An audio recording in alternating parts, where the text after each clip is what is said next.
Coming up tonight, Vic gets confused over dynamic load balancing. Gary has had a facelift. Joe Hammond reveals his true identity. Things get heated on the challenge wall. And how could this charger cost you 20 grand?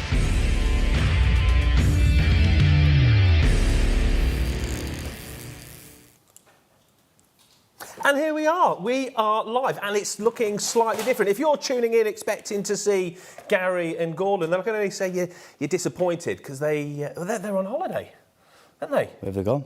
Exactly. Where have they gone? Yeah, but we'll get to you in a minute, I guess. Where have they gone, Joe? Where's Gary and Gordon? Well, I'll bring my mic in. They've gone to the Zimmer frame convention. Okay. Yeah, where's that? I can't remember what you told me.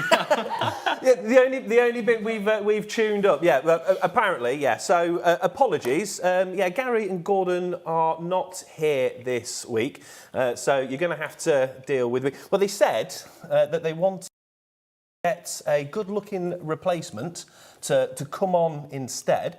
So that's why I'm here. So why are you here? I'm here to look after Mr. Tumble and keep him happy for the night. Mr. Tumble. Do you know, I didn't even know that was going to happen until just then. So thanks a lot for that. I'm already, slightly nervous about doing a live show solo with our good friend here, which we'll get to in a bit. So that's where Gary and Gordon are. We've got a great show for you tonight. We've got Julian from Chargepoint, and we've got Nico. Give us a wave over there in the green cable room. We've got Nico in from Tap Electric. But before we get to that, I just want to, because we're live and I've got a chance to do this, I want to say a quick congratulations to friend of the show, David Damari Thompson. And we've got a picture there. There he is. Look, so he helped me out on a great film shot. Do you know where that is? No idea.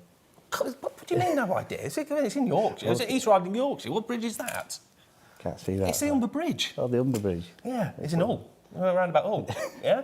Anyway, yeah. So he's had a baby. Well, he hasn't. Yeah, his wife Sophie. So congratulations, David and Sophie. Lots of love from all of the eFIXX team. I know how hard it's been for you guys to get that little miracle on its way. Okay. So who is this good-looking guy sat next to me? Come on, it's your chance now to tell our viewers at home. So I'm Nick McNally. I'm the director, along with my wife.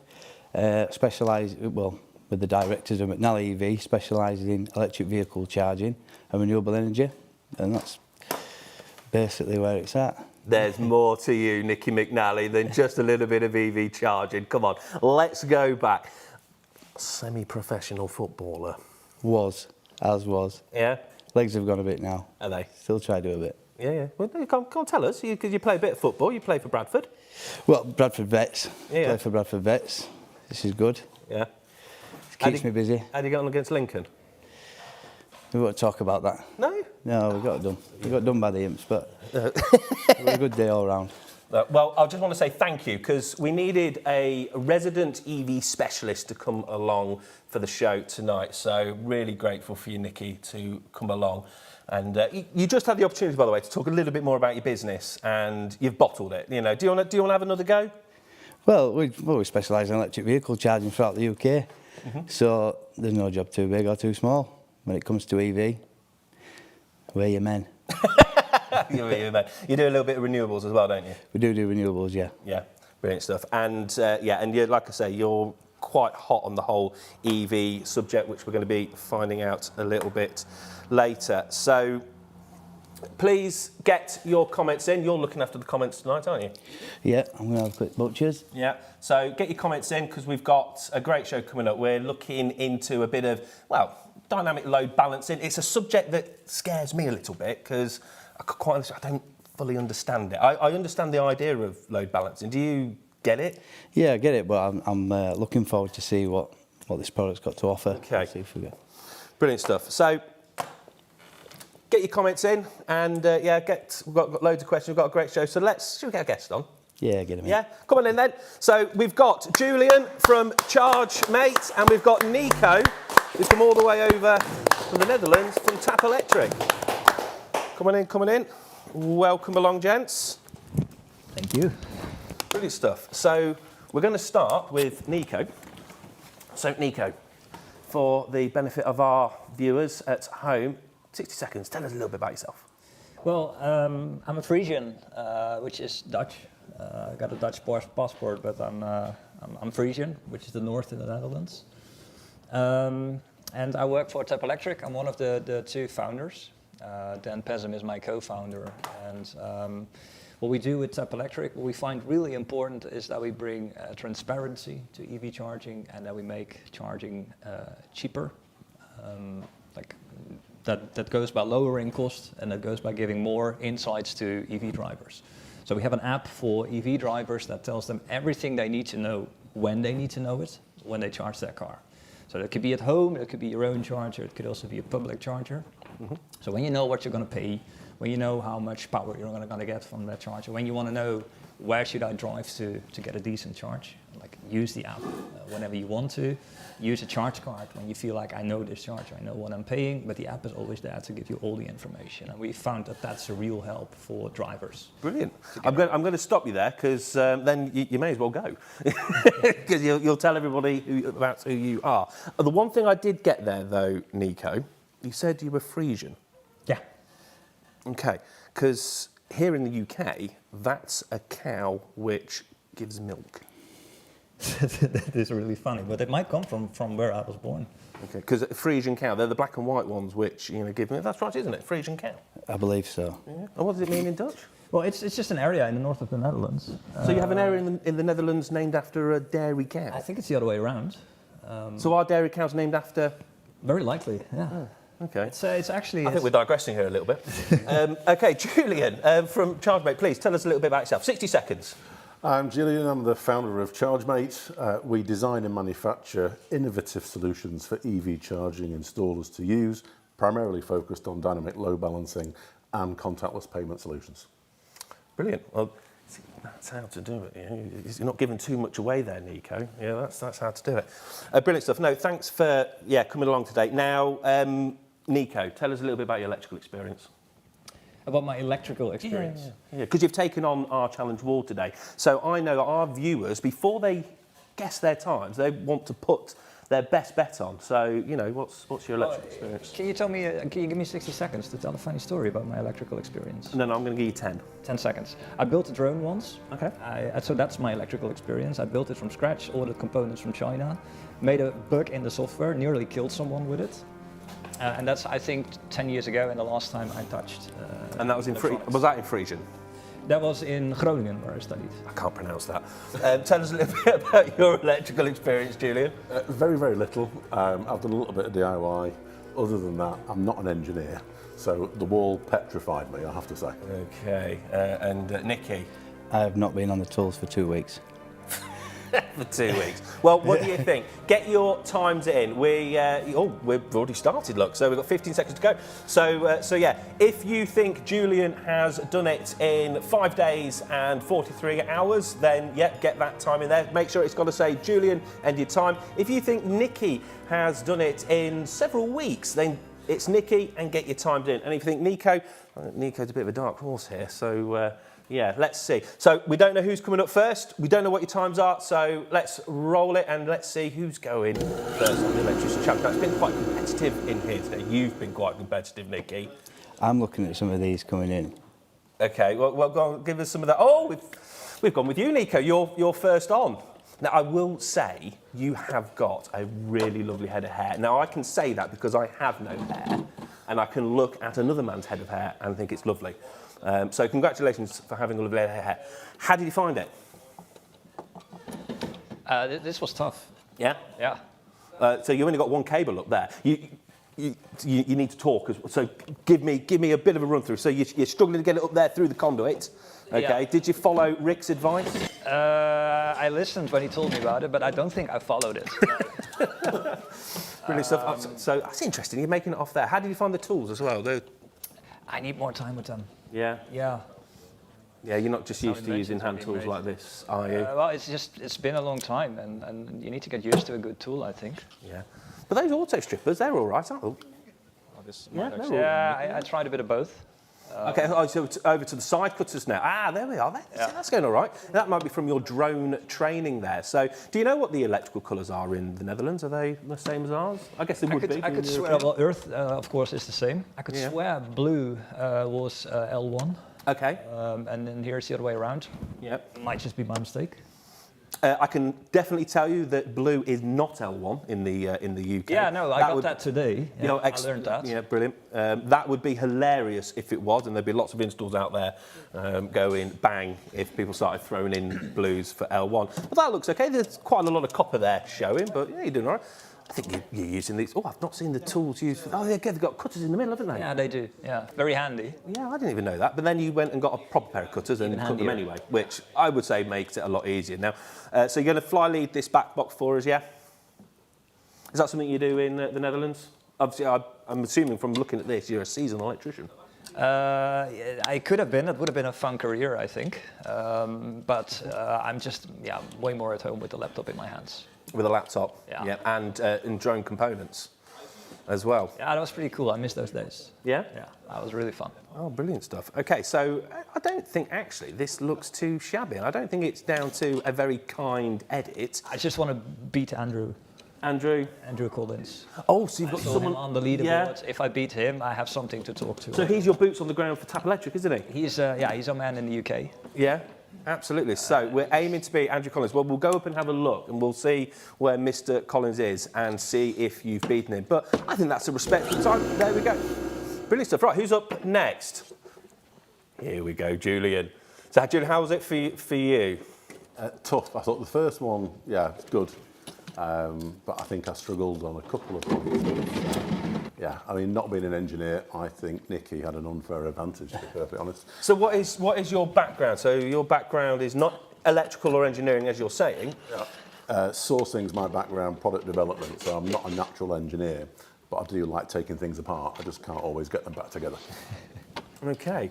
Well, look, you're into the board and you are up through... That was lightning fast. Have you gone through right there? Yes, you have. I thought you'd skipped a step there and you just decided to not put it up the conduit and, get it straight in. But no, this is looking respectable, Julie. Maybe you're missing out on a vote, Kate. Maybe you need to stop sourcing. And get on the tools. And actually, do some... I could join Nicky because he's off the tools. Nicky says he's off. Nicky says he's off the tools. Okay, he'll be on the tools. He'll be on the tools tomorrow, as we're going to find out very shortly. Okay, with Nicky on the tools. Okay, but no, this is looking like a respectable time. And so you're using the cutter feature on. I didn't even know it had that. So that's interesting. Okay, how did that taste? It didn't taste very pleasant, to be honest. But, no. Yeah. I think the nerves started to kick in as well, which is, the pressure of actually the three of us was quite intense, actually. I was quite surprised. Throwing down the gauntlet. Yeah, well, Nicky's quite competitive, so I know that obviously there's no sound on this one, but he was kind of trying to put you off. He was saying all sorts of... He was trying to suggest that you look like a slightly more rotund Michael Owen. Now, I can't see that, personally. I think that's slightly unfair, and that wasn't very kind. You know, you're here as a co-presenter, Nicky, and you're calling our guest. Oh, it was terrible of you. But no, this is brilliant. You got so you're winding at the top. You're getting these screws in, and we have actually changed the back box now, so the 3.5 aren't rounded off. So but I think that was all right. I think we might have duped. And here we go. So you have taken this incredibly seriously. Not at all. I'm looking at some of these comments, though. Okay. We've got some good comments on there, haven't we? Yeah. Well, I'm going to give a GSH Electrical a shout out. Now, I were all for it. 3 minutes 50, and then this one here. We said, didn't we? How long is it going to be till someone asks this question? I'm not going to say it out loud. Where did you get your teeth from? Yeah, that's it. Yeah. I knew it was coming. Yeah, no, absolutely. So, I think we could probably put all of your body parts, and we could just pin it on a map of Europe, couldn't we? And to where you got your hair from, and your teeth from, and stuff like that. No? Let's have a look at this. Oh, you want to watch it? Let's get back to the. So it looked like you're doing okay here. You actually look slightly slower than Nico and Julian here, but. Well, Julian looks rapid on the comment. Julian did look rapid. Yeah. Nicky's in trouble. Oh. Yeah. What if you? Where are you not wanting to be? On that board here. On the slow board. Okay, so you wanted to be up on the fast board. Well, we'll go and have a look at the times in a moment and see if we've got you in outrageous territory. But yeah, this looks respectable. How do you double up your back boxes? Do you leave it a little bit longer and double it that way? There were no fault pattern in this. Is it a separate fly lead you're putting in the back there? Separate fly lead. We were just throwing it in. We need to get it in quick, Sha. Yeah. You are thinning on top, aren't you? A little bit. It's coming. That's great. That. It's coming. It's me highlights. Is it? Yeah. You didn't spray on, did you? You get that spray stuff, don't you? You don't use that, do you? No? No, I let it get grey so I don't get ID'd. Oh, okay. Well, this looks like a reasonably terrible time. We have got the rest of the show to get on with as well. So hopefully we're going to come to an end on this. Bad edited. This pretty... What do you mean bad edited? He's played that bit twice. He's played that one twice. Editing. Which is just taking forever. Bradford. What position did you play? I'm a striker. You're a striker. Yeah. But I play on left wing first. I'm with legs. I'm one with legs, but I've got no legs. So you can imagine how old some of the boys are. Well, there we are. So let's go and have a look on. I've never done this before. So actually coming over onto the challenge wall. So let's see who's first. So let's go with you, Nico, I think, first. So, Nico, who did you want to be faster than? Andrew? Andrew's on the loser's side. He's over on this side, Yeah. the loser side. So whereabouts was he? Andrew Collins, 6:58. Yeah. Okay, so I can tell you, Nico, you're slower. Yeah, I can see that coming. So you've done that, and I will say this is respectable because you're not a electrician, okay? And this was reasonably new to you. You've done that in what I think is quite a respectable time, 7 minutes and 45 seconds. So that puts you in good company there. You're in an Andy Wigg and Ian Bevan sandwich. So well done on that one. I think come on, let's have a round of applause there for our Nico. Well done, that's brilliant. Okay, Mr. Smith. Oh. Now, where would you like to be? On that board. You want to be over here? I want to be on that. You want to be over here. So if we were over here, well, that'd be I'm going to start crying. pretty devastating. Yeah, devastating. Well, I can tell you, you are on this board. Okay, so well done. Now, normally, everything above this line here, outrageous territory. This is prime electrician territory. Okay, and as our audience have heard, you're a saucer. That's not me. Yep. Okay, you're a saucer. So, you did this, and I think this is incredibly respectable. 4 minutes and 18 seconds. So, that puts you at the same time as Chris Horn, College Lecturer of the Year 2023, and below Mark Coles, who pretty much writes the IET wiring regulations. So, that's an incredible time. Well done. And now, main event. Mr. McNally. There's a lot of pressure on this, but like I say, I'm not... You're not bothered. It's about standards. But this is the most anxious you've looked all day. Okay. It's about standards. You are... I will cut it now, okay? You are in very good territory. You are on this board. Just where? Now, we kind of wanted it to be a bit of a cluster of Nicks, because we've got Nick Tucker there. So you know our Nick, don't you? Okay, yeah. You've come across Nick. So 3:17, cracking time. We've got Torben as well, the fastest Finnish entrepreneur we've ever had on the show. You're faster than them.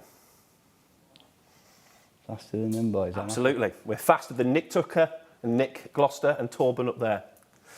Dean Haywood, 3 minutes 14. You're faster than Dean. James Barrett, you're faster than James Barrett. In fact, I'm going to come right up here, above Ryan Davis at 3 minutes 10. You're faster than Ryan Davis.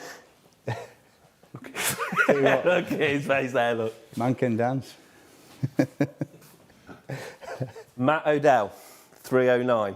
You're faster Faster, wow. than Matt Odell. Ross Sands. I'm faster, aren't I? You're faster. Oh, Which means you're faster than Theo Webster, because he did it in the same time in 2 minutes 53.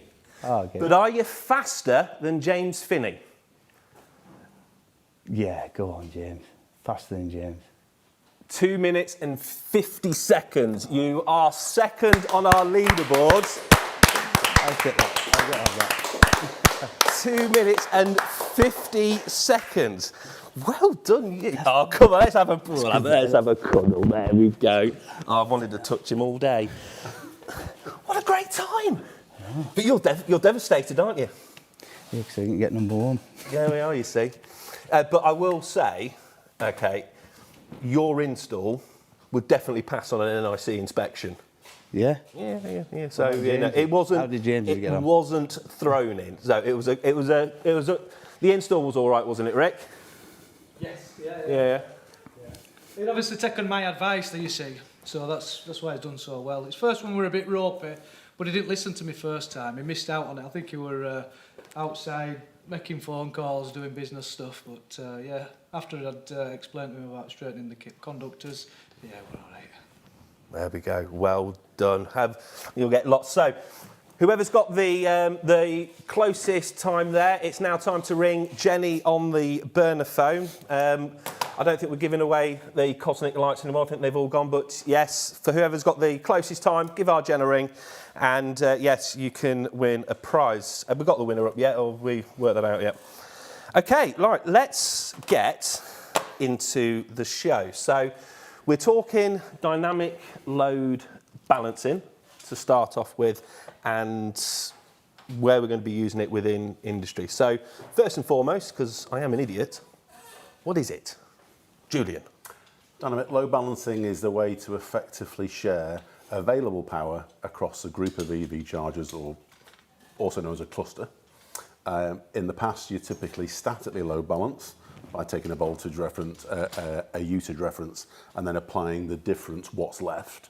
What we can do with dynamic load balancing is monitor the building in real time and therefore apply the exact amount of available power to that cluster of chargers, making it more efficient, charge faster. It's just much better to do it that way. And this is happening all in like industrial, commercial settings. So is this residential? No, this is for commercial for us. Okay. Because what you've found is in commercial installations, you've had typically, in the past, they've had one phase of EV, possibly had a second EV charger in. Now they're looking for 3, 4, 5 and 6 because of the adoption of EVs, and they haven't got the power. So rather than have a new supply in, it's about making the best of what you've currently got, and dynamic load management is a really smart way of doing that. Okay, and that's a solution you offer. Brilliant stuff. Okay, so your solution is the, so what have we got over here? This is the, so what's this, Julian? This is called the Libra dynamic load device. It's got a phone charger on the top. The 4G antenna. On the It's a 4G, sorry, I kept putting my phone on it. I wondered why it's so flat. I feel like an idiot now. I've been trying to charge it up off there all day. I put it on that one as well, but we'll talk about that one later. Okay, so I'm laughing at my own joke there of it being a mobile phone charger. Well, actually, it's an antenna. So it's only within the commercial setting, and it's dynamic. So it's constantly measuring over that real-time setting. And we've got Tap Electric. So Tap Electric, you guys are OCPP backend platform. Yep. Yeah. So how are you involved in this? So what we need to do to efficiently run load balancing is we need data. And we need the data from the chargers that tell us what they're doing, but we also need data from the building to optimize for the capacity that we have for charging. So we get the data from this device. It's basically streamed to us, and we use that to decide, okay, how much capacity, how much power is there to give to the chargers. And then the second part of what we do is we try to distribute that in a way that fits the site.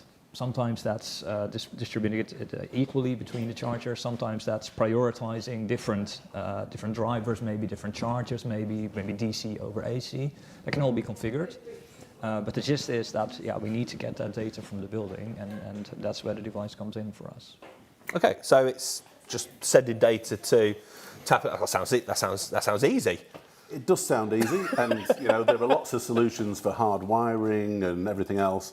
And we sat around a table and said, surely in this day and age, the future of load balancing has to be through OCPP. Yeah. All the chargers have to be smart connected now. OCPP is becoming that clever now, TX profiling and so on. It's that clever, it's that fast. The load management now works brilliantly well. The integration on Tap Electric is absolutely perfect. It's simple for the installer as well. It's built with the installer in mind, and it's so easy to commission. So why does that stand out? Because dynamic load balancing we can have on devices, or multiple devices that we might have in somewhere, let's say like a public car park. So why does that one stand out?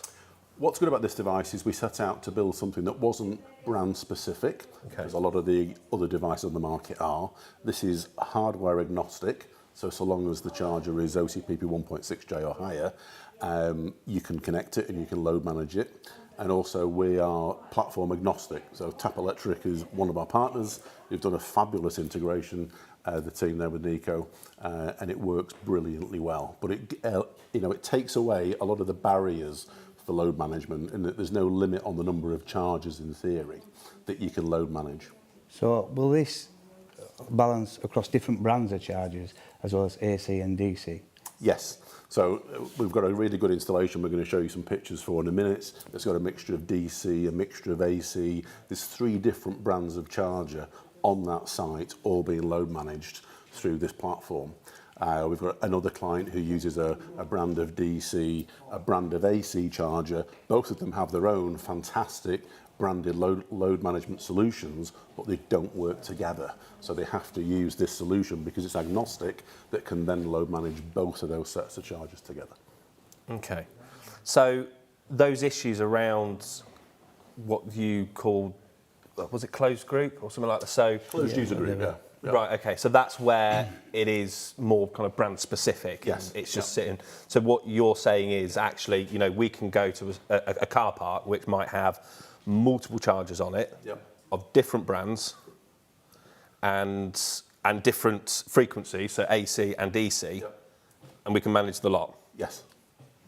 Okay, so, I mean, that sounds great. So when we're thinking about this dynamic load management, so what is it actually doing and what is it looking for? So when you've got 3 cars on charge, and some are empty, so what's it doing? How's it seeing all of that? I mean, in terms of commissioning, the installer would say, what is your maximum incomer?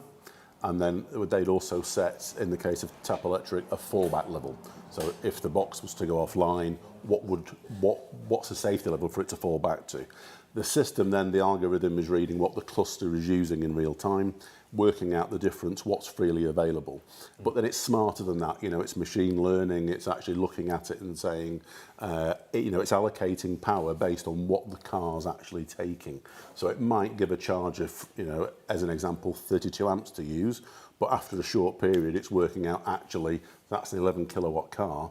It only needs 16 amps, so it reduces the allocated power to 16, freeing up 16 amps to go to somewhere else. So it really is a very smart, efficient way of spreading your power to charge faster and charge more efficiently. You're out in the field, Nicky. Well, not you personally, as you keep telling us, but we'll find out to the contrary in a minute. Are you coming across this quite a lot on installs? Yeah. This need for this load management? Yeah, definitely. 70-80% of sites either need an upgrade or, so a lot of the sites we're looking at we're looking for load balancing. And I think one of the questions I wanted to ask was, is there sort of a sequential charging in terms of, the car's plugged in, we've got 4 cars plugged in, it'll prioritise the car that's got less miles on, as opposed to the one sis. Say you've got a car that's got 60% on, and one at 10, will it give more to the 10 and not much to the one with more miles on and prioritise? As Nico said earlier, you can prioritise certain chargers if you want to. You can do that in the configuration. But also the system has 2 options of equal share or best efficiency, and best efficiency. It's looking for, which cars can it charge fastest with greater power, because, the higher power you can give it, the faster it charges, the more efficient that is, or do you just share it equally? So it is configurable in lots of different ways, lots of machine learning, and of course it depends if we know the battery state of charge of the vehicle. Now that depends, obviously DC chargers, we know the state of charge. ACs, we only know it if the car is API'd through the platform. API'd? Yeah. API? API? Well, yeah, I can tell you what it means. Yeah, go on. That's what, because I don't. It's probably not proper English, but the API is the application programming interface, the connection we have to the car. Right. So the car tells us things. That's what I said. Is that? Do you know what you said that, Nicky, without even moving it? So that's is that the handshake? It's not the handshake, but yeah, you can actually, certain vehicles you can connect to the platform. Oh, okay. Right. But some you can't. Okay. So it's not a universal thing. Some manufacturers allow it, some don't. So on AC charging, it does generate this kind of grey area where the platform's got to be uber smart to then be able to look at it and recognise the charging graph and the curve to kind of estimate what the state of charge is in that vehicle.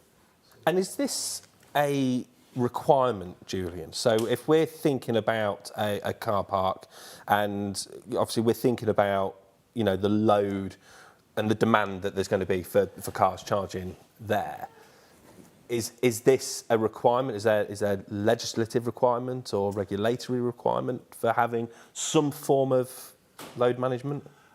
There's no legislative requirement for it, but there is a huge benefit to doing it. Yeah. So an example of that, and some of the images that you're going to show in a second, the site that we have there is a 600 amp incomer. Yeah. The peak recorded over 2 weeks was about 408, so that would leave you with nearly 200 amps spare. Okay. But actually, the average is 100 amps lower.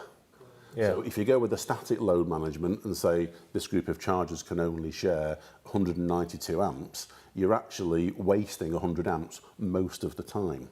And particularly at night as well. So you've got a lot of instances where car dealers, for example, will charge cars overnight. If they go off what was their peak demand over the previous 2 weeks, they'll be restricting the amount of power that can be used overnight when there's nobody there at the dealership. There's nobody using any power, so actually their available power is huge. The only way you can really take advantage of that is to dynamically load manage it. And that's all going to get picked up in your analytics that comes through if it's just not being used efficiently. Yeah, we see a big difference between static and dynamic load management. So with dynamic load management, it's basically all about feedback, right? So you get a picture from what happens on site, and if you have a spare capacity. And the more you can optimize there by getting data from the site, the more charges you can place there, or the more drivers are going to be fully charged before they return home from the office. It just gives a lot more room for optimizing. It's interesting because I know this is something that we didn't really discuss earlier, but obviously when we're putting in applications like G100s and stuff like that, and if we can optimize it correctly, as you're saying, whether what we can get from the grid, what they will allow us to import, is going to be higher if we can effectively manage that.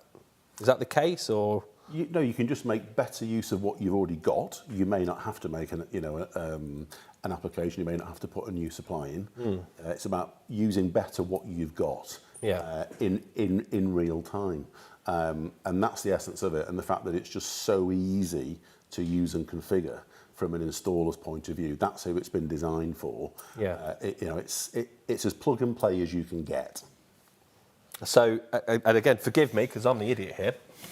You can go to a site with mixed chargers, fit that, and they're optimised.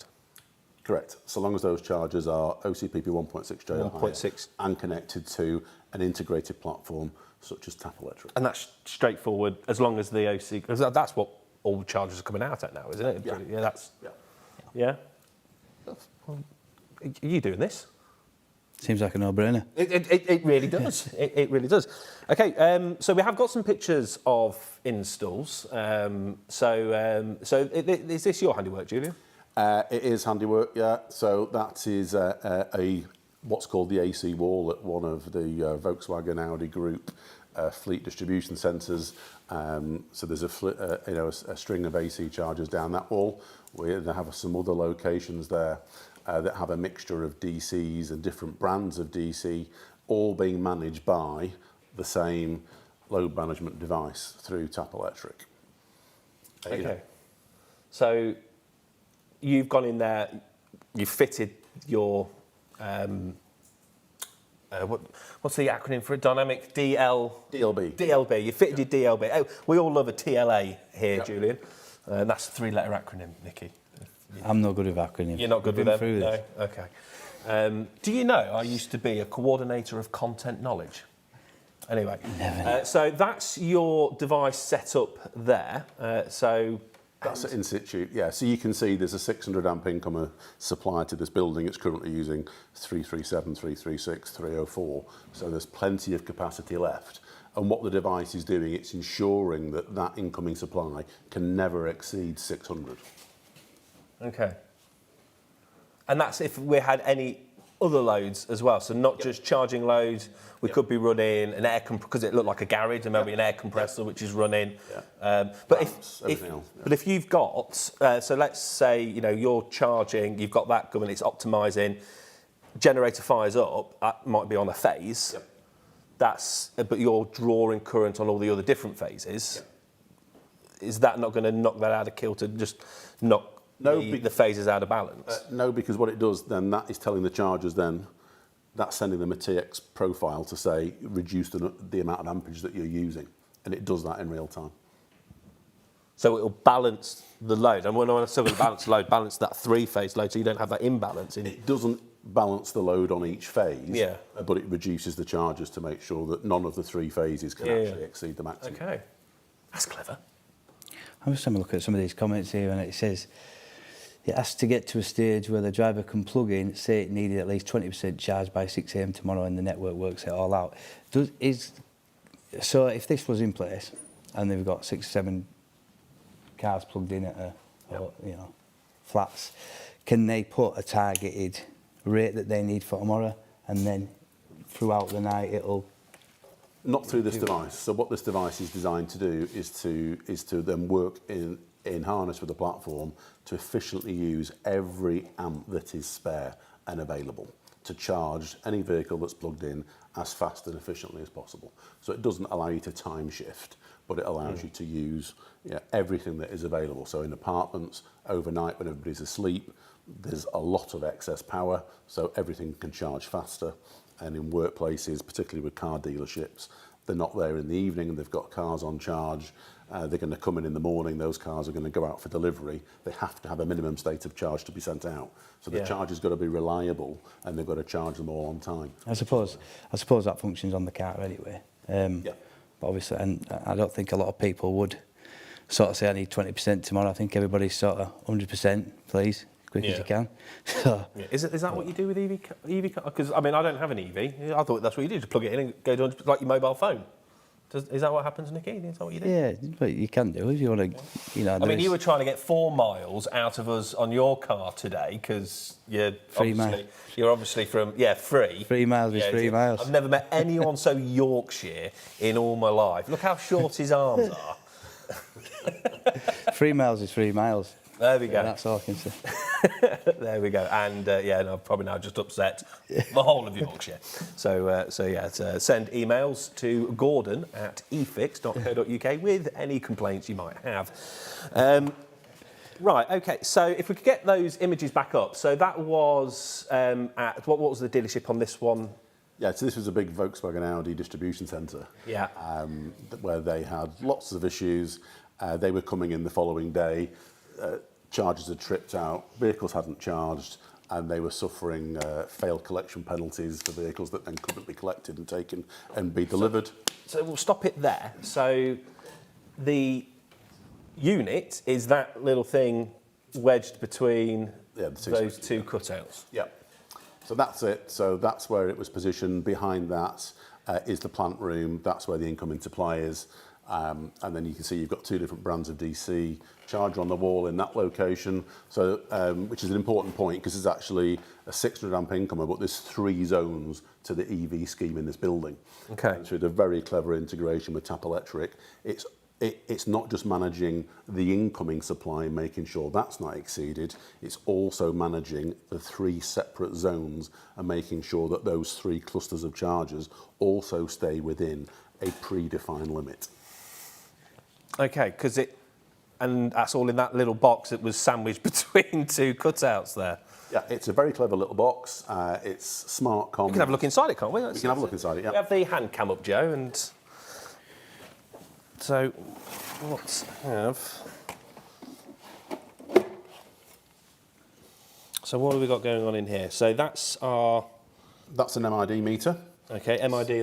That's the Measurement Instruments Directive, so it's accurate plus or minus half. That's not me testing you. That's me because generally I am quite thick. Obviously the connection block, so you'd normally connect that with a 5-core supply. Your CTs are wired into those 6 terminals there.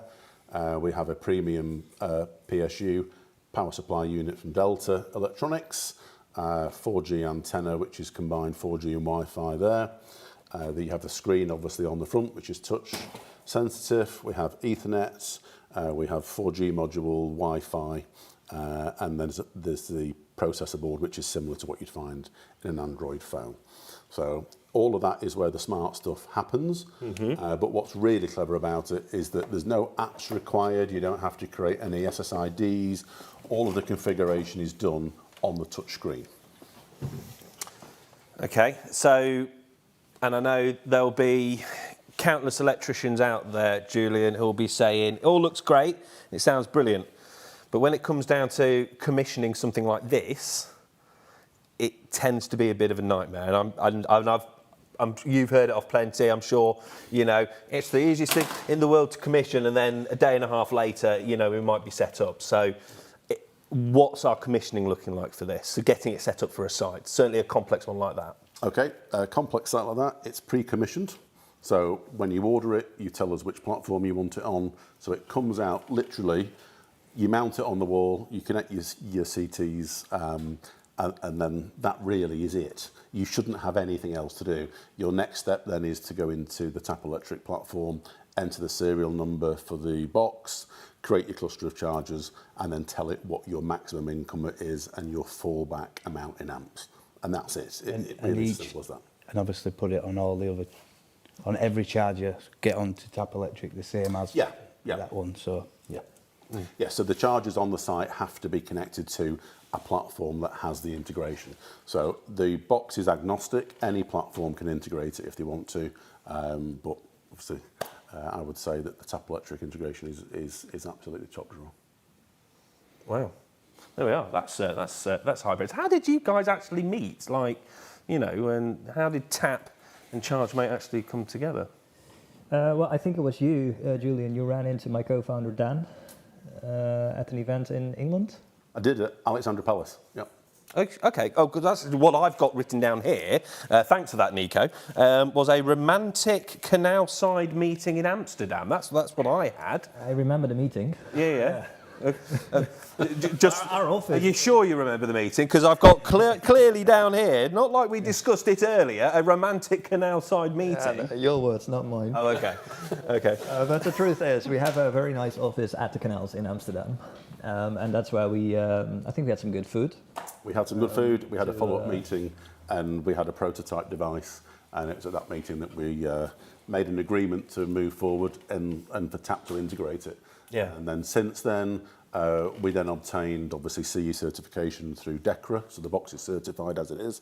And then since October 2024, we've installed over 40 installations now, and we've got a backlog of orders to fulfill. So, you know, it's going really, really well.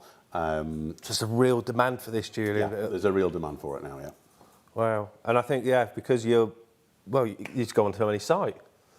And you know, if you've got a mix and match of chargers being AC and DC, and you can throw one of them, why wouldn't you?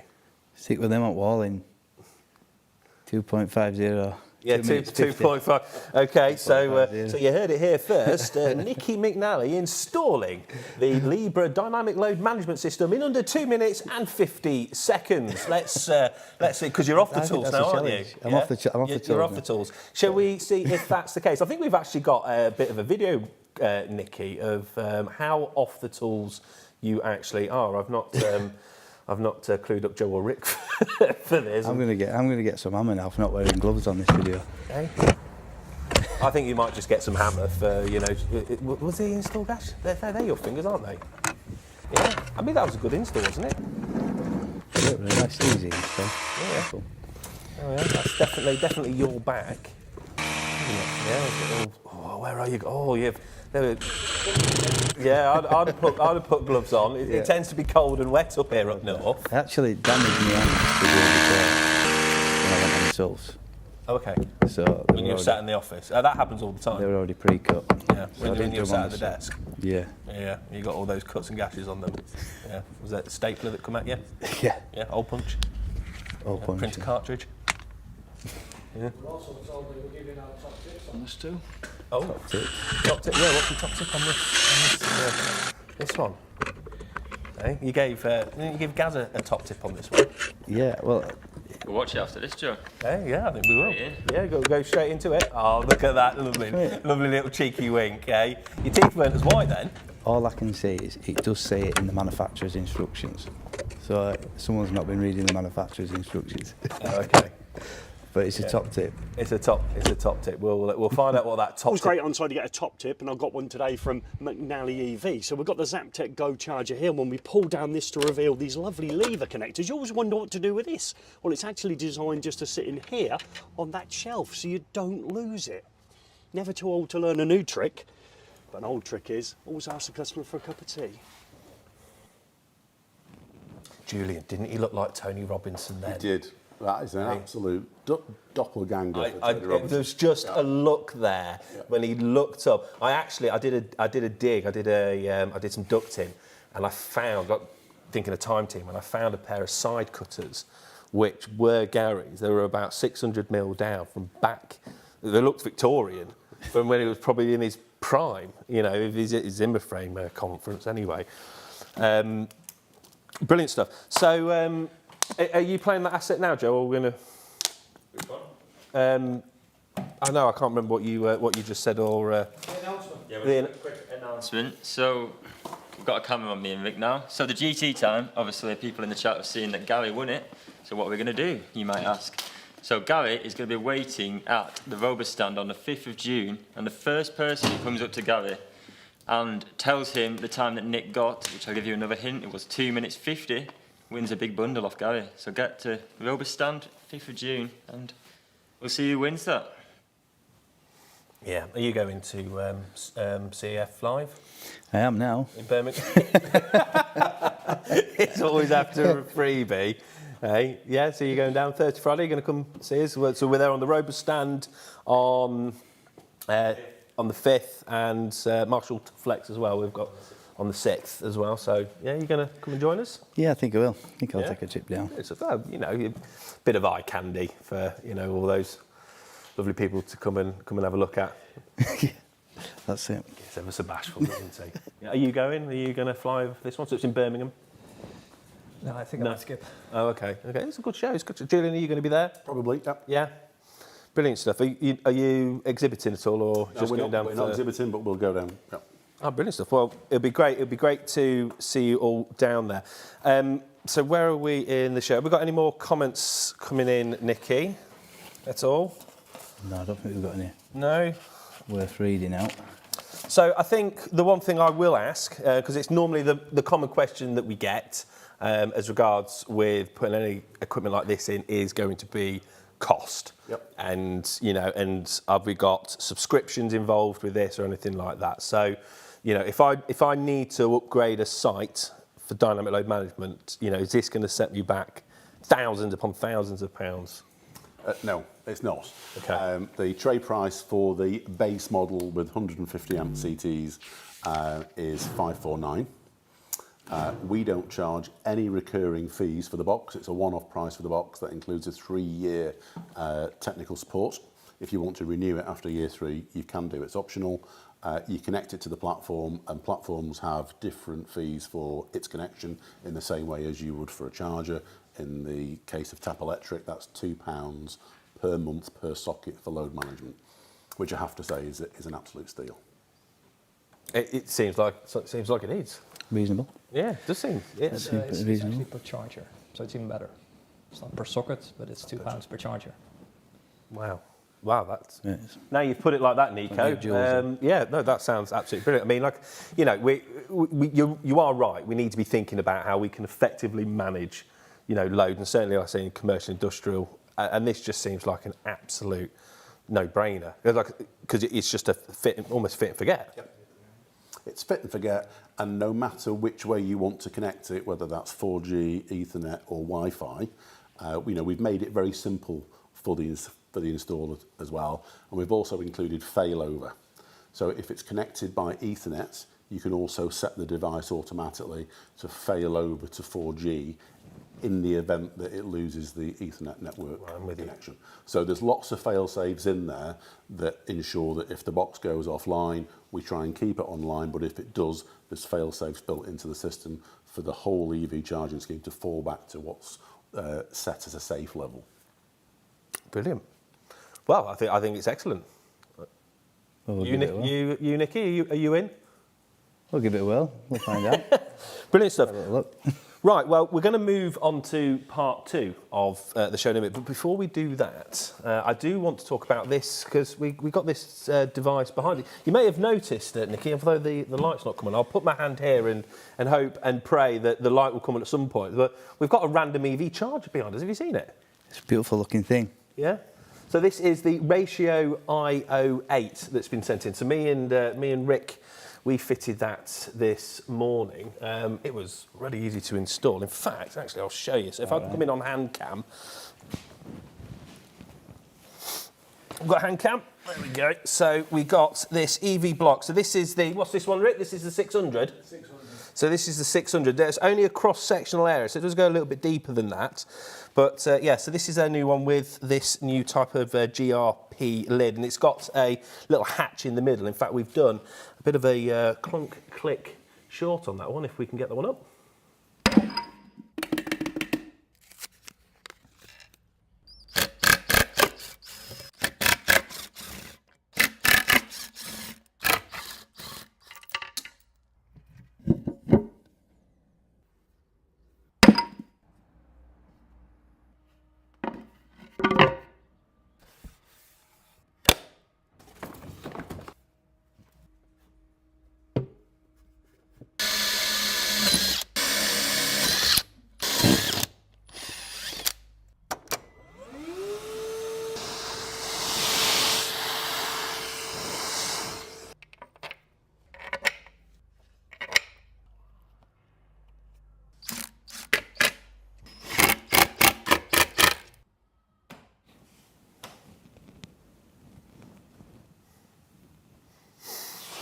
So yes, this is it's a really nice charger. Do you work with Ratio? Is that we really like them. Yeah. Yeah, we work with a Dutch team and with a British team. Yeah. They're just really pretty chargers. They work well, but they're also really pretty.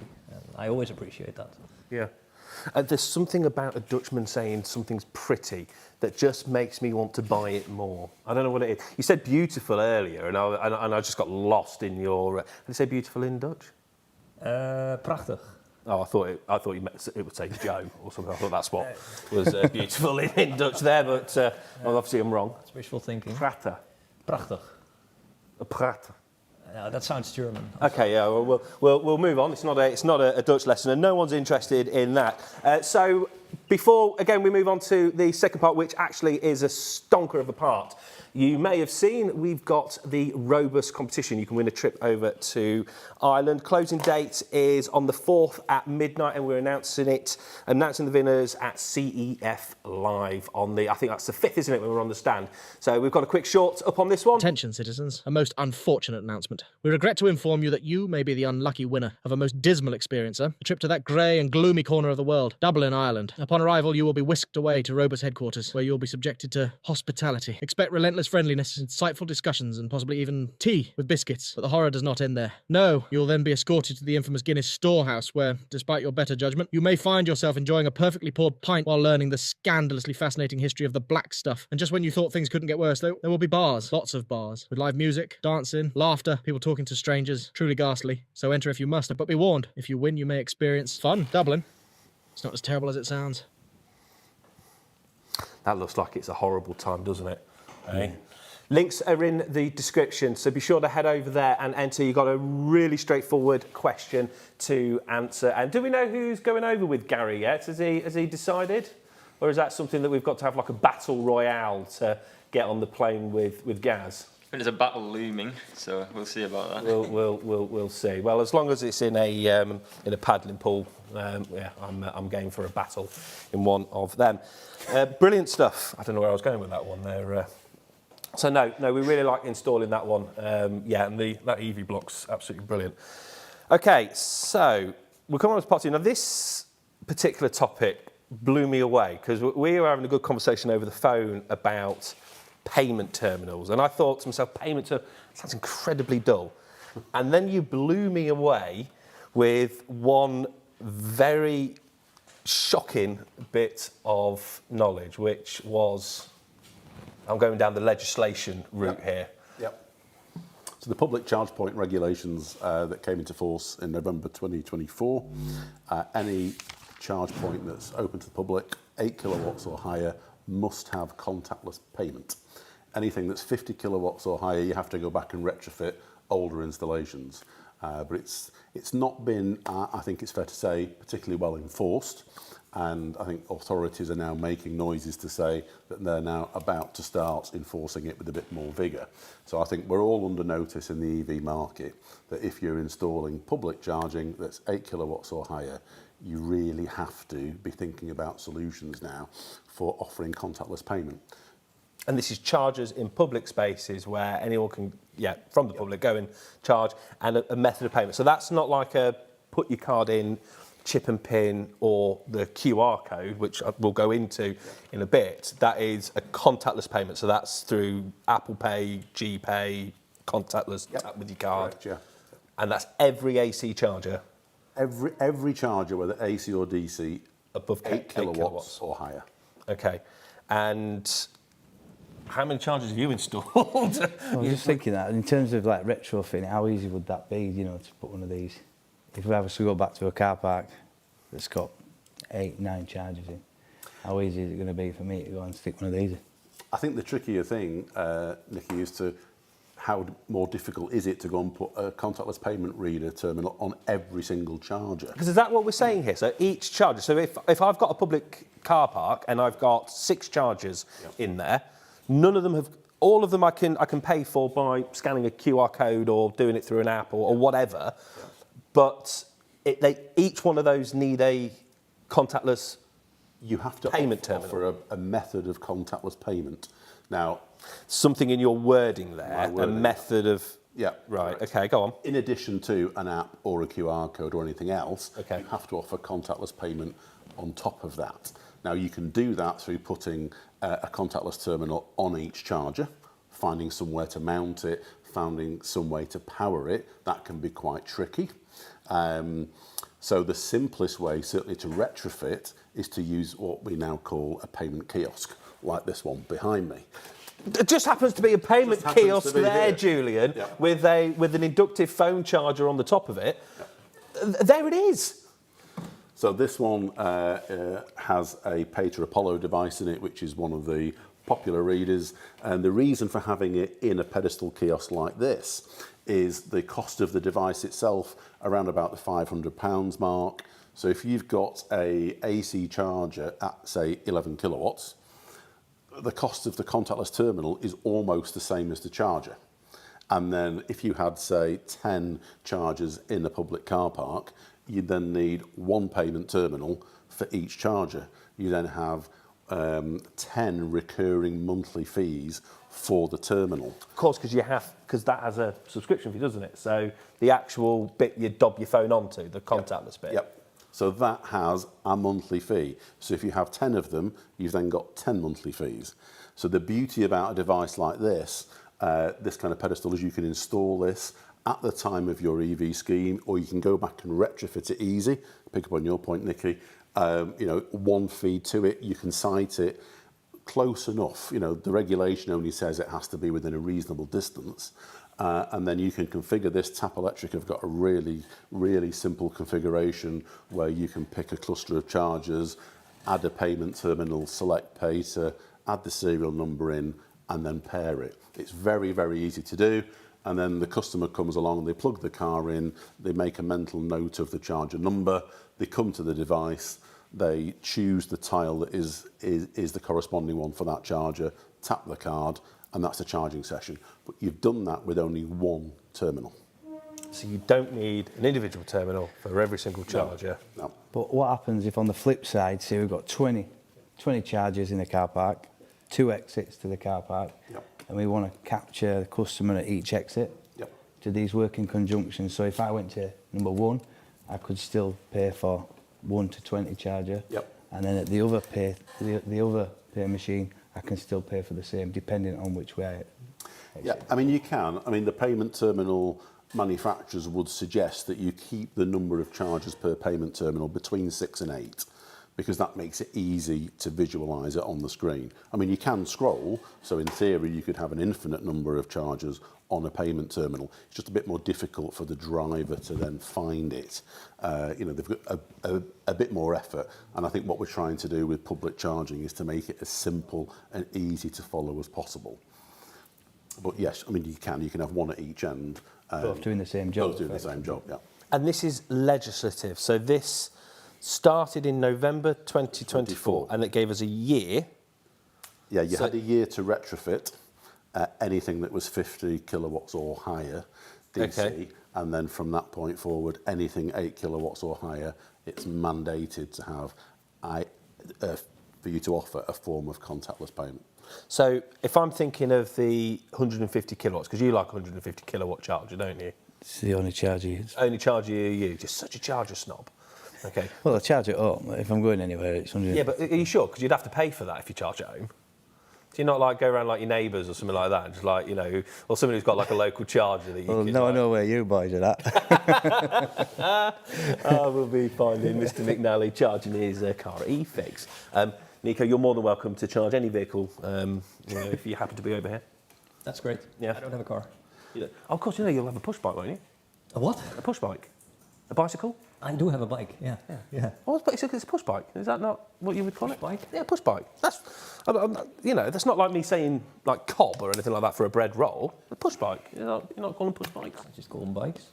Oh, okay. All right. Moving on.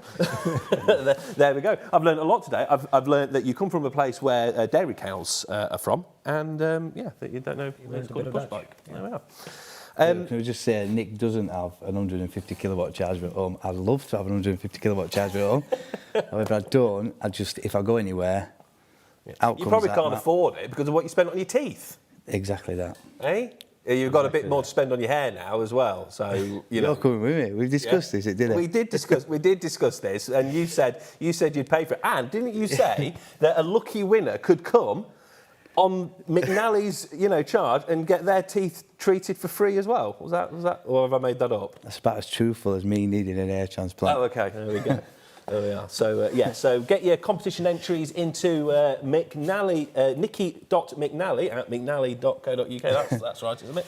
Yeah. Yeah, for competition entries. You could win a day out with Nicky McNally getting your teeth whitened. That'd be a great day out. Yeah? That'd be Finish great. off at the golf club. Yeah, well, if he finishes off at the golf club, we're happy. Yeah, we're all right. Yeah, so happy as long as you can do a bit golf. of golf, you might be able to get your teeth done. Okay, what were we talking about? I've gone on a... Oh, we were talking about the charger terminals. So, we can have these controlling multiple chargers, so we don't need additional... So if we've got a 150 kilowatt charger, we've got to retrofit a contactless solution. I think it's got to be clear here. Yep. It's got to be contact. So it's not one of the ones where you slide your card in and punch in your number. It's a beep. Yeah. Okay. That was payment, Yeah. Mine normally says decline when I do that. That ever happened to you? Yeah. And so it had to be contactless, but we're going to have issues, aren't we? Because if we're retrofitting them to existing DC chargers, those big boxes, well, we're coming to all sorts of issues there, surely, if we're going to start drilling and mounting things onto third-party equipment. Yeah. How do you drill and mount it? Is drilling and mounting it infringing the IP integrity? Where are you going to take the power from? How are you going to get a separate feed in there to do it? Really, a retrofitted pedestal is a much better idea. The footplate for it fits onto an EV Block Mini, as you mentioned, the EV Yeah, Block. And again, if ever all like that, I know we'll be watching. And again, in terms of the installer themselves... Oh, let's get the hand cam back up again, Joe. It's so easy for this to be configured. So we have a Page Apollo that's mounted in there. You can mount any EVA standard contactless payment terminal in here, Worldline, PAX, NIAX. It'll also take, we have a custom plate for the CPI Alio. You have the connection block there for your power supply in, a premium spec power supply unit, and then obviously feeding the Pay2 unit itself. We have an anti-vandal 4G antenna on the top. We have adapters for the Pay2 unit come supplied with it. And if you don't want to use a payment terminal that has 4G built in, because they're typically about £120 more than the non-4G versions, we can supply you with a 4G access point, which does the same thing, but at a cheaper cost. And then you can use an Ethernet patch lead then into the Ethernet port on your terminal. So again, it's the installer gets that to site. Everything that they need is there. There are other solutions on the market, don't have an antenna, for example, so an internal sticky antenna is not particularly effective in a metal box. And then obviously, we've got all the other bits there, are all there ready for the installer just to bring the supply in and done. And that's easy. And then I would assume that we'd have to connect that to each of the chargers on that site. Now, and this is the really smart bit, all you've got to do is take a single phase supply to that to power that pedestal. The connection then is through 4G or through Ethernet if you want to take it, and that then connects directly into the TAP platform. And that then is controlling the instruction to remote start or stop the charger. And that's it? That's it, yep. Again, that seems a little bit too simple. And fits nicely on an EV box. And it fits perfectly onto an EV Block Mini. Yep. Yeah, no, brilliant stuff. So we were talking earlier then about obviously different payment methods and fees that you get by using kind of contactless, and because those who are out there with EV cars will know that there's an app, so you can scan a QR code and you can start your charging through an app, and that's what I would think. I mean, there's a certain pub chain in the UK which I've heard you regularly frequent, rhymes with Rethertoon. Did I do that right there? Rethertoons. Is that right? I'm trying to think of a rhyming slang there for Weatherspoons there. But yeah, I know someone who loves the Weatherspoons, but I'm not a Weatherspoons kind of guy. No? No, I'm not a big drinker. I thought you'd be, but you'd like a breakfast. Yeah, they do a nice breakfast. Yeah, doing all right. But it's good value as well for nearly gone off beer. You were amazed when we were talking about this earlier about Weatherspoons, weren't you? Like, you've got nothing like that in... Big cultural gap. Yeah, they're really... And then you said, well, I'm not surprised, you are British. was your answer to, starting drinking at 8 o'clock in the morning. Anyway, we dug it. But, yeah, we do that through QR code, and you can pay for bits through QR code. But you're saying that's an issue now?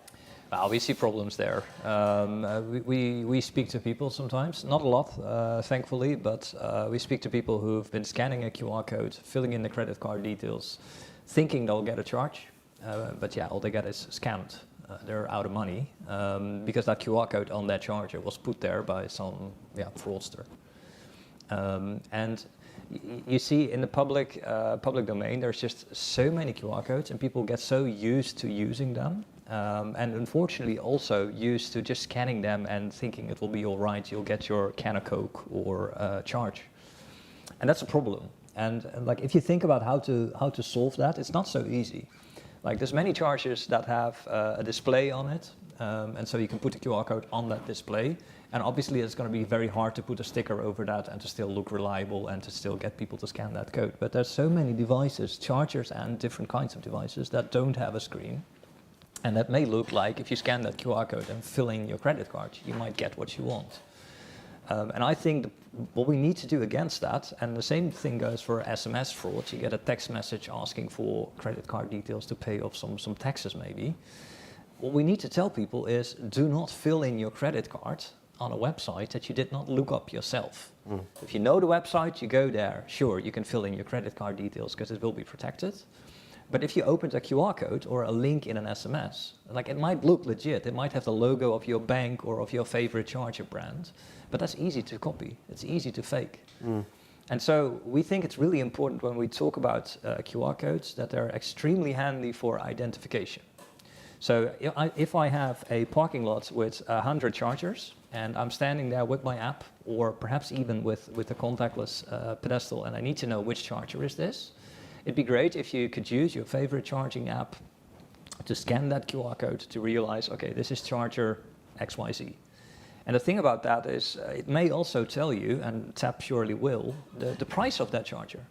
And we see so many people like just plugging in somewhere, happy that that charger's working for them, and then realizing the next morning that they've also been scammed, sort of, by paying an extraordinarily high tariff. And so you want to have that quick look at that charger, understanding what it costs. So being able to scan a QR code for that is absolutely perfect. We very much encourage that. You can get your TAP stickers on a charger if you host them on TAP, and we'll tell people like more about that charger just by scanning it. Don't use that to immediately fill in your payment details on a website. For apps, that's very different because our apps, if you look it up in the App Store, it has a lot of reviews. So if it was something that you should not be using, people would have left reviews on it. And Apple and Google are scanning apps in their stores, and anything that's fraudulent, like it will be deleted from the store super fast. So while I can make a website and start scamming people within like a couple of seconds, I can't do that with an app. So if you use that QR code to land in an app, ideally one that you've been using like all the time, you can take TAP throughout Europe. You don't need to install an app, you just use that app that you use to scan that QR code. And then it's perfect, that's great. But let's not confuse that with payments. And often I see that in different discussions surrounding just ease of use and charging, we mix up identification of something, either my vehicle or me as a person, and the charger, we mix that up with payment. Yeah. Those are very different things. I think that's really good advice because I won't lie to you, I would happily scan a QR code, I constantly do, and wouldn't even think. I mean, I know that is it skimming? You can skim cards, and I knew that was a thing where I thought it's just people wanting to touch my rear end, to be honest with you, Julian. But apparently, I was getting skimmed. Yeah. People were trying to get my credit card details. Yeah. It happens quite a lot, Nicky. You'll know. Me too, but they're not skimming me. Yeah, they're not skimming you on it. But yeah, I don't even think about that. Yeah, just put a sticker over a QR code and make it look like a TAP Electric, but it's not TAP Electric. Oh yeah, give us your 16 digits and away you go. Away you go. That's that's quite eye-opening, isn't it? So we're using your app then. We can pay through because we are through your app, which is vetted by the relevant app stores. You're telling us what the tariff is for that particular charger. We'd probably already have payment details set up anyway, wouldn't we? And within the app, within the app itself, and we know exactly what we're paying for. And we're not going to come away. Can you imagine if you came away the next morning with a 40 quid charging bill? God, you'd be fuming. Fuming. Oh, me, I did fall off. Hey? You'd be livid. Seeing that, prices are getting up there anyway, aren't they?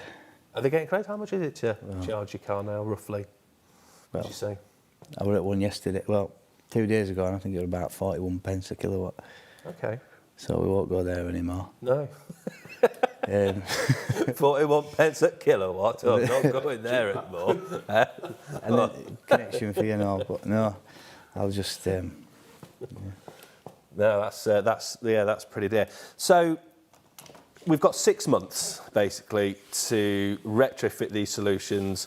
We can't do it on a DC charger because we're going to impede its IP rating and potentially void the warranty. Any AC charger above 8 kilowatts as well, we've got to retrofit. So this, You'd have to retrofit AC, so you'd have to retrofit under 50 kilowatt. okay, But anything that was installed since November 24 should have contactless payment on it. So if you haven't installed contactless payment, you really should be looking at going back and doing it, because if the site's audited, there may be a difficult question to answer, which is why haven't you complied with the public charge point regulations? and what is the impact of not doing that? So, and not meeting that requirement. The maximum penalty is £10,000 per socket. So for taking the ratio I8 there as an example, if you don't have contactless payment on that and you were to install that today, the maximum fine you could face is £20,000. And would that be in the installer or the site owner? That would be on the. That's a good, very good. Probably quite a very grey good area, question. isn't it? But Quite a grey area. But Yeah. I would have thought if it's on the site owner, then I'm sure that they'll be trying to pass it back. Yeah, definitely. Onto the installer for not installing it to the correct law. So I can't see how they've got to police that, haven't they? How are they going to police that? I don't know. Are you now thinking of all the installs you've got to go back to and stick a charger stick a payment Nico's column in comments. column on? Yeah, have we had any comments on that? 10 grand a charge point, a socket. Socket, yeah. £10,000 a socket. And I don't even need to fit a contactless. If I've got 6, I don't need to fit one of those to all 6. I could just fit one of them, one subscription. Yep. Covers the whole lot, and I don't even need to get the wiring to each one. I've just got to get a single phase You supply have to to install that. that within a reasonable distance of the chargers. Well, I've been to car parks. They normally put the payment terminal about half a mile away. Yeah. I mean, if you were to install that in a car park, the same distance as the driver would have to go to pay for parking, I think that would be considered to be a reasonable distance. Yeah. I think that's one of the best things that's ever been invented in an app, apart from Tap Electric, is where you can now pay for parking through an app. But the problem is now, Nicky, is there's too many apps to pay for parking, isn't there? Do you ever get this problem? I had it yesterday, actually. I was in a waiting room. I'd paid for my ticket. I was sat there waiting. I won't tell you where I was. Waiting. And my ticket was running out. So I had to get that, and I can't work the app. I mean, I can work the apps. But it took me a bit longer.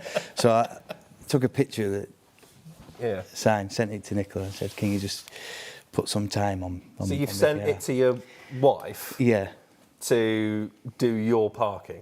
yeah. That's Just in case I got called in and I were halfway through doing it, I didn't want to get stung, did I? That's one of the most incredible things I think I've ever heard, Mr. McNally. Wow. Yeah. There we go on that shocking revelation. Okay, so all of this stuff which is coming out of ChargeMate sounds incredible. That, and in all seriousness, that's blown me away. I like the intuitiveness of that, and you call it an agnostic. It's an agnostic platform and hardware device. So it can just work on the lot. Yeah. No brand specificity. Any platform has to do a one-time integration. So long as that's been done, then any charger that's connected to that platform. And both of the devices are available and are distributed on our behalf in the UK by KLEIN. Wow, brilliant stuff. Right, well, interesting with your challenge wall, because you're up there, okay, but we didn't look at whether we used house tools or not, okay, when we did that. So we're going to run our KLEIN DEKLEIN. So we've got a quick VT for our friends over at KLEIN.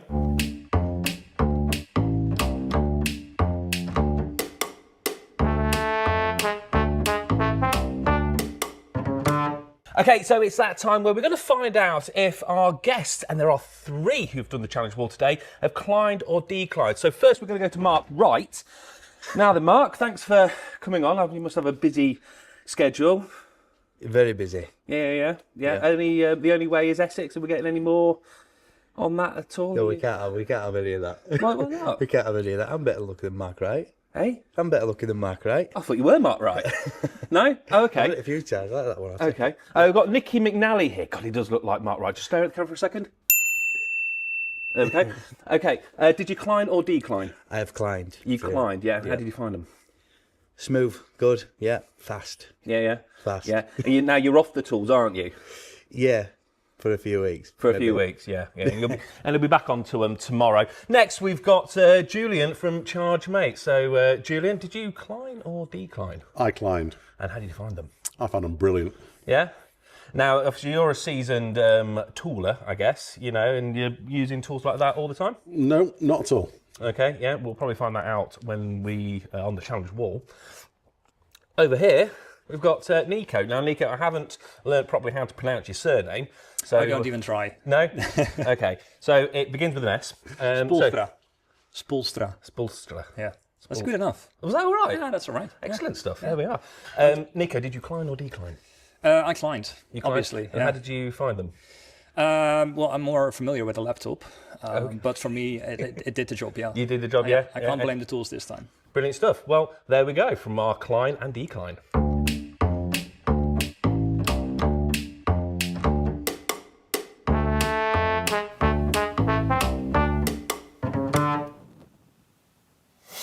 So as our slowest person on the race, well, we don't like to say loser here, Nico, but you were a loser. I think it was my best install of the year. Yeah, and hopefully it'll be your only one. But sadly, because, yes, you did come in last, we do have to tidy away and put the cable away in our green cable bin. Now, if you didn't know, Nico, so green cable, they will collect that wheelie bin full of copper, they will weigh it on site, and you can get paid potentially within a matter of days. So you don't have to take all of your scrap. And what's even better is that cable is supplied to us from Doncaster Cables. You then waste it, put it into the bin, and we get money for it. So we're double dipping because we get the cable for free and then we get paid for it. What could be better? So thank you. Thank you for that. Any interesting comments come in, Nicky? Or should I say Mark? Mark Wright. You do look like Mark Wright, don't you? From The Only Way is Essex. I think that's not a bad person to look like. I'll take that. It's a good one, isn't it? I think that's all right. I've had a few. Yeah. But who? Go on. Frank Lampard. Don't mind taking that one. I don't see Frank Lampard. No. I don't see rotund Michael Owen over there, as you called our friend Julian earlier, which I thought was a bit harsh, you know. But Ricky Hatton. I've had Ricky Hatton. Didn't like that one. Ricky Hatton. Yeah. Oh, was he the boxer, wasn't he? Was he the boxer? Yeah. Not right good looking one either. No. No, I wouldn't take that one either. Anyway, you're a good-looking chap with some pearly white teeth, so you're doing all right. Okay, so before we kind of move on towards the end of the show, we did talk about kind of future-proofing and thinking slightly ahead. Obviously, we've got the Tap Electric app. You guys, I'm assuming, constantly innovating. Things that keep changing throughout, not just in the UK, but Europe as well, I guess. Yeah, for sure. What we're currently working on is ways to make it easier to just identify the charger that's right in front of you.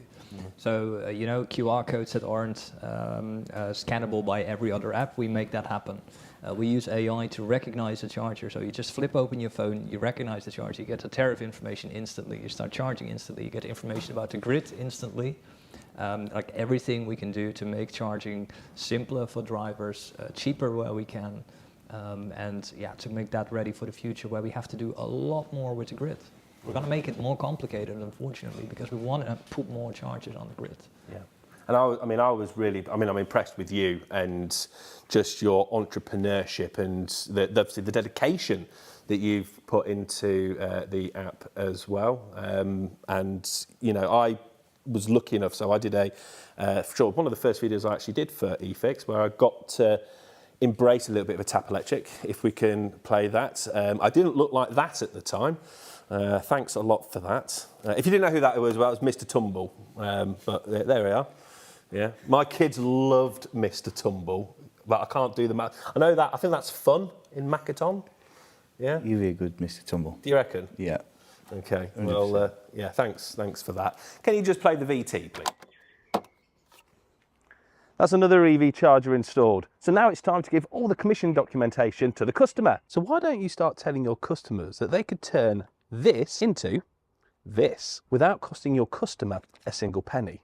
And all it takes is just a tap. And I'm not joking. If your customer has a big enough drive, then they can make money by having EV drivers charge their car when they're away. The customer can even set the charger up to a limited number of people or create charger groups. And you can even set tariffs for different times of the day. Tap Electric also issue reports which shows how the charger is being used and how much energy has been consumed. And the payments are all handled by Tap Electric, and the customer gets paid every month. Developers can get in on this as well by setting up service plans on multi-use sites like this one here, splitting the cost between the owner and the installer. And it's all managed by Tap Electric. And Tap Electric are integrated with over 30 EV chargers. So what's to lose? Click the link in the description below to check them out for yourself and to download the app.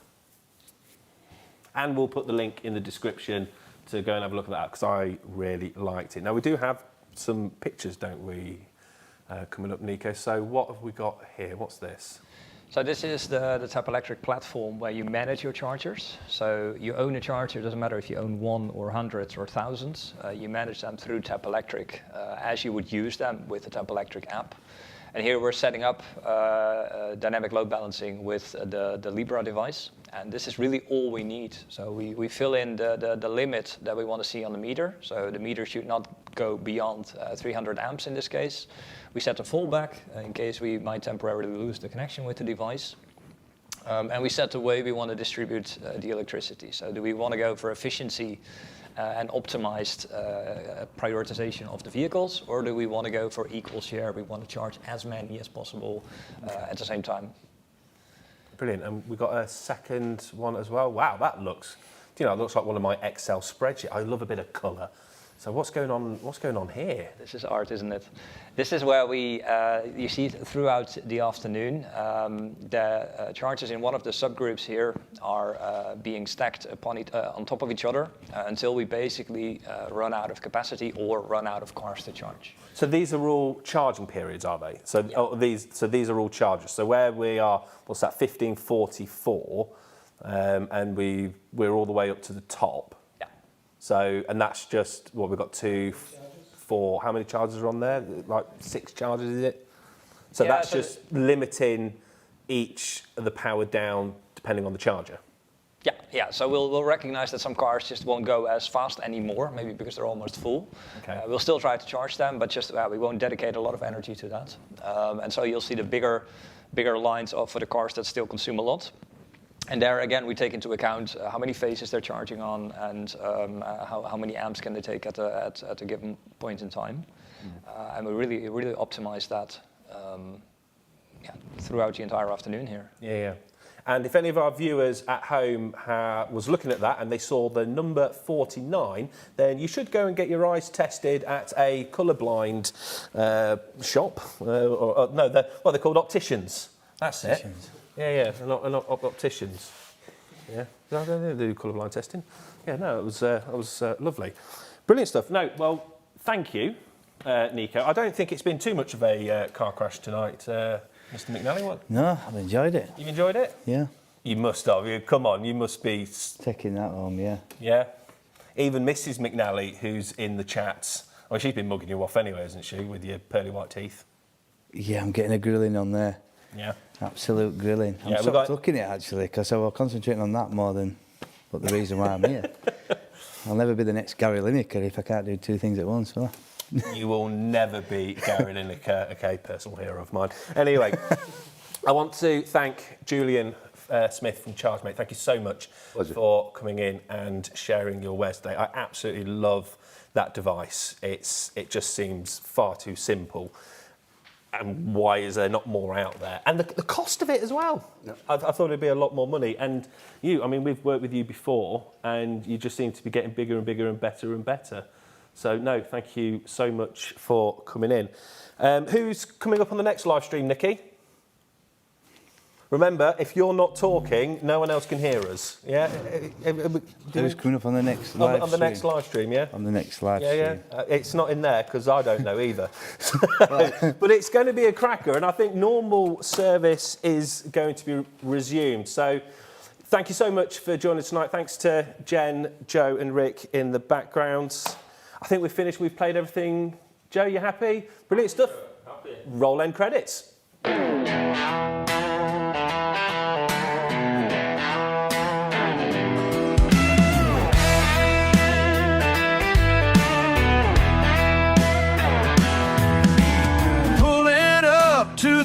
tail lot. EVs charge, that's the sweet spot.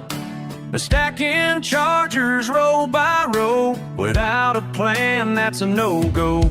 Don't blow the fuse, don't cross the line. Gotta share that power, one charge at a time. Dynamic load, it's the secret move. Keeps your system smooth, keeps your business in the groove. Julian and Nico bring the spark with a setup that hits the mark.